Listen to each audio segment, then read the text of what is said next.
নমস্কার বন্ধুরা, আজকে কিছু আলোচনা করব আপনাদের সঙ্গে রাজস্থান রয়্যালস দলটাকে নিয়ে। বন্ধুরা, রাজস্থান রয়্যালস এর ক্যাপ্টেনকে নিয়ে কি বললেন দলের কোচ? তিনি বলছেন বিগত কয়েকদিন ধরে রিয়ান পরাগ নিয়ে আলোচনা সমালোচনা হয়েছিল। এমনকি তিনি আরো বলেন রিয়ান পরাগ প্রায় 7 বছর ধরে উনাকে নিয়ে আলোচনা ছিল, কিন্তু শেষ পর্যন্ত তিনি যোগ্য ক্যাপ্টেন হিসাবে পেলেন এবং খুবই প্রশংসা করলেন রিয়ান পরাগের।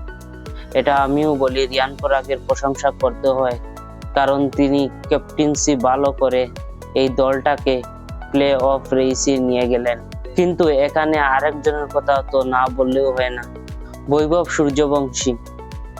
ওনার তো প্রশংসা এখনো শোনা যায়নি।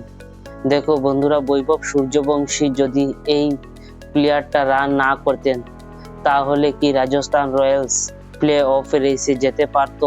কারণ বৈভব সূর্যবংশী প্রায় ম্যাচেই তিনি রান করছেন, আর শেষ ম্যাচটিতে মুম্বাইয়ের সঙ্গে তিনি ভালো পারফরমেন্স করছেন না বলে ওনাকে নিয়ে এখন কোনো কথাও শোনা যাচ্ছে না।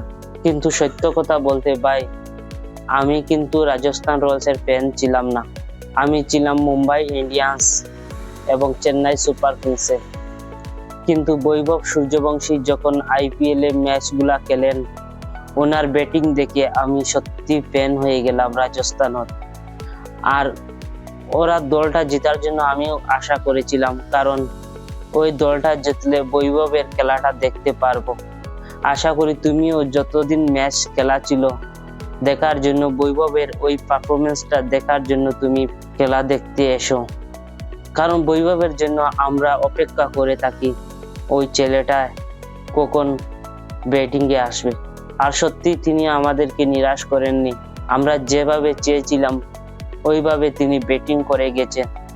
আর এখন তিনি বিশ্বের মধ্যে বালক বস হিসাবে সবাই চিনে। কিন্তু এখন আমাদের মনে আরো উত্তেজিত হয়ে পড়লাম, কারণ বৈভব যদি আরো একটু ম্যাচ খেলে, কারণ সে পারুক বা না পারুক, কিন্তু সে ম্যাচের মধ্যে থাকার জন্য আমরা প্রার্থনা করি। তাহলে বন্ধুরা, রাজস্থান রয়্যালস এর ক্যাপ্টেনকে নিয়ে তো কোচ সমালোচনা করছেন এবং প্রশংসাও করছেন, আর প্রশংসা করার যোগ্য আমি বলছি, ঠিক আছে, সঙ্গে বৈভবের যে অবদানটা তা কখনোই দলটা ভুলতে পারবেন না। যাই হোক বন্ধুরা, রাজস্থান রয়্যালস আশা করছি রাজস্থান রয়্যালস এর জন্য আশা করছি তারা যেন এসআরএইচ কে হারিয়ে ফাইনালে প্রবেশ করতে পারে। রাজস্থান রয়্যালস এর দল মানেই এখন বৈভব সূর্যবংশী।